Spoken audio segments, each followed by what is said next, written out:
Hello, my name is Karina and this is my perfume map. I'm kind of excited for this video I'm making today. You know, when I think about fragrances, I like to write in my notebook.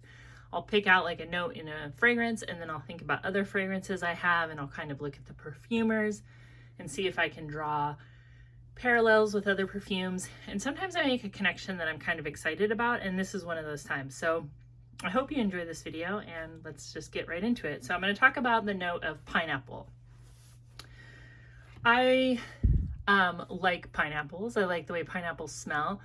I don't have a lot of fragrances with pineapple in them, but every time I notice that one has it, I think like, oh, that's kind of interesting, pineapple. So the first one I want to talk to you today about, is Chance by Chanel. And this has pineapple in the top note. And I purchased this bottle as part of a lot. If you look in my videos, I have a video called like perfumes I bought at the Shop Goodwill, or perfume haul from Shop Goodwill. I got a pretty good lot of perfumes last Christmas, and this was in there. I believe this is the EDT. Let's see. Yeah, this is the EDT. And there is pineapple in the top note. And it's really barely there. You wouldn't smell this and be like, oh, it's a pineapple perfume. In fact, this perfume smells a whole lot like Coco Mademoiselle, which I had a long time ago and I don't have it now.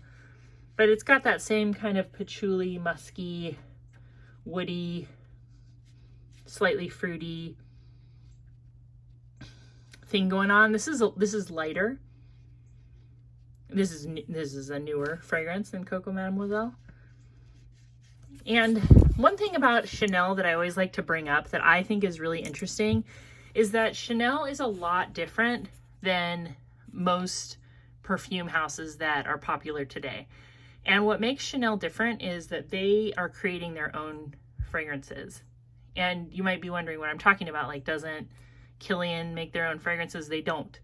They hire perfumers who work for a fragrance company to make the perfumes for them, right? They might have an idea or they might have something to start with, but most fragrance houses these days, they don't actually make perfume, which sounds weird. They don't have like an in-house perfumer.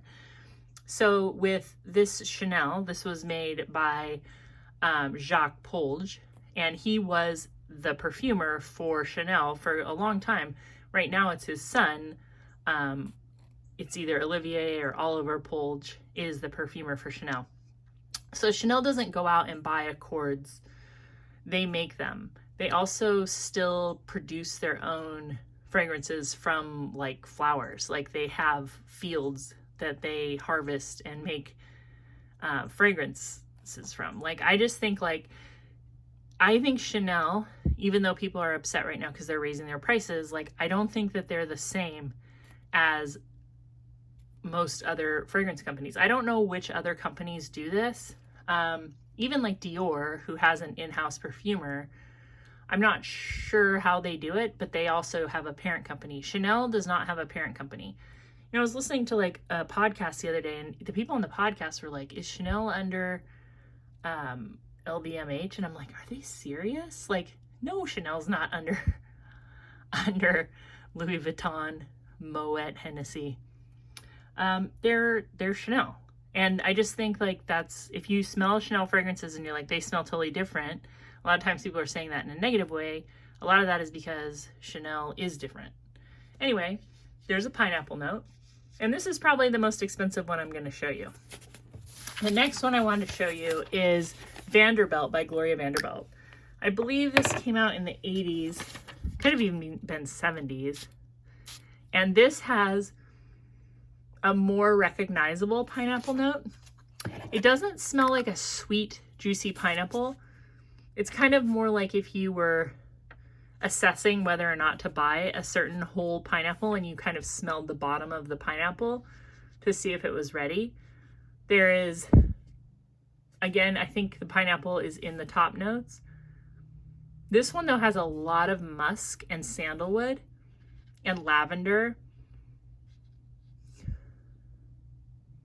and jasmine. But the pineapple is there. The pineapple is what makes this smell really unique. And the perfumer behind this one is Sophia Grossman, who I am a big fan of her fragrances. I love White Linen. I love YSL Paris. I love Exclamation even. She's made so many hits over the years. And this one is, you can buy a bottle of this for under $20 for sure. And this is a big bottle. But it's really, really nice. It has like that creamy kind of old school quality about it. And I do have a newer perfume that I think kind of reminds me of, and this might be wild to some of you, but this is Libre from YSL. And Sophia Grossman is not the perfumer here, but this has lavender like Vanderbilt. It doesn't have pineapple, but it has sandalwood and it has musk. Just want to compare them side by side because every time I use either one, I kind of think, oh, that reminds me. Yeah, there's something in there that's similar. I don't know if it's just the lavender, but I'd be curious to know if anyone out there has smelled these side by side. I feel like maybe no, because they don't seem like they'd be the same customer at all. But I think if you like Libre, like if that's one of your favorites, depending on what part of it I guess you like, you might like Vanderbilt by Gloria Vanderbilt, or you might at least think it's interesting. Or if nothing else, you're not risking like your life savings if you decide to try out Vanderbilt. Yeah, there's something in there. I mean, Libre is definitely like more fruity. It's lighter, it's more modern. But anyway, we're talking about a pineapple note mostly. The third one I want to show you is Mackie by Bob Mackie. Now this is mostly like tuberose fragrance, but it's a very fruity tuberose, and there is no perfumer behind this one that it's listed. Oh, this is such a good fruity tuberose though. This is like the ultimate bazooka gum tuberose. This is my favorite tuberose. In fact, I have to be careful that I don't like way overspray this one, because tuberose, while it smells really good to me, it also can get like really cloying fast. And this is one that I just can't stop spraying. If you know what I mean by bazooka gum, it's like that old school hard kind of pink powdery gum. It's not like a new sugar-free gum. It's like the old school gum that after you chew it for 10 seconds, it's already like losing all of its flavor. But when you unwrap it and you smell that powdery bubblegum smell, that's what this smells like. And it has fruity notes. I think it's peach and pineapple in the top. And you get that. It gives it more of like a juicy fruit gum. So good. I love this fragrance. And I think it's still about $19 for a full bottle. The next pineapple fragrance I have is one that I've really been enjoying lately. I just have started wearing this more. And this is JLo Live. And the perfumer behind this is Dominique Ropion. And that's important to mention, I think, because Dominique Ropion is very popular right now, and his fragrances go for big money. I mean, the one I always think of people talking about is Portrait of a Lady, but I mean, the list goes on and on. If you look on Fragrantica and you look up Dominique Ropion, like he's making perfumes for companies that are selling the perfumes for like a ton of money. And this full bottle is like less than $20. I'll tell you what this smells like to me. You definitely get pineapple, but it smells like a cut up pineapple in like a villa when you're on vacation. That's very clean. It's kind of got like a lemon dish soap fragrance, but it also has like almost a gourmand fragrance in the base. So it smells like you're in this clean villa with a cut up pineapple, but also some sort of baked good was made there or is sitting on the table. There's definitely like a caramel vanilla tonka bean thing in the base. And as this dries down, you get like a sandalwood, slightly pineapple fragrance. This is really pretty. It's really long lasting, even though it's not like a huge projector. But if I wore it yesterday and I could still smell it when I woke up in the morning, you know, not extremely strong, but still pretty strong. And it's beautiful. And well worth the $15. And you know what? If you are curious about Dominique Ropion, why not get this? Now, my last one is from Bath & Body Works, and this is my most exciting revelation, okay? So this is Pink Pineapple Sunrise from Bath & Body Works. I'm pretty sure they have it currently. It's a fairly new fragrance. I think maybe it can't be older than 2019. Really good. This is one of those that I bought and just kind of like went by the wayside because I buy these in bulk when they do like a $5 sale. Definitely a pink note.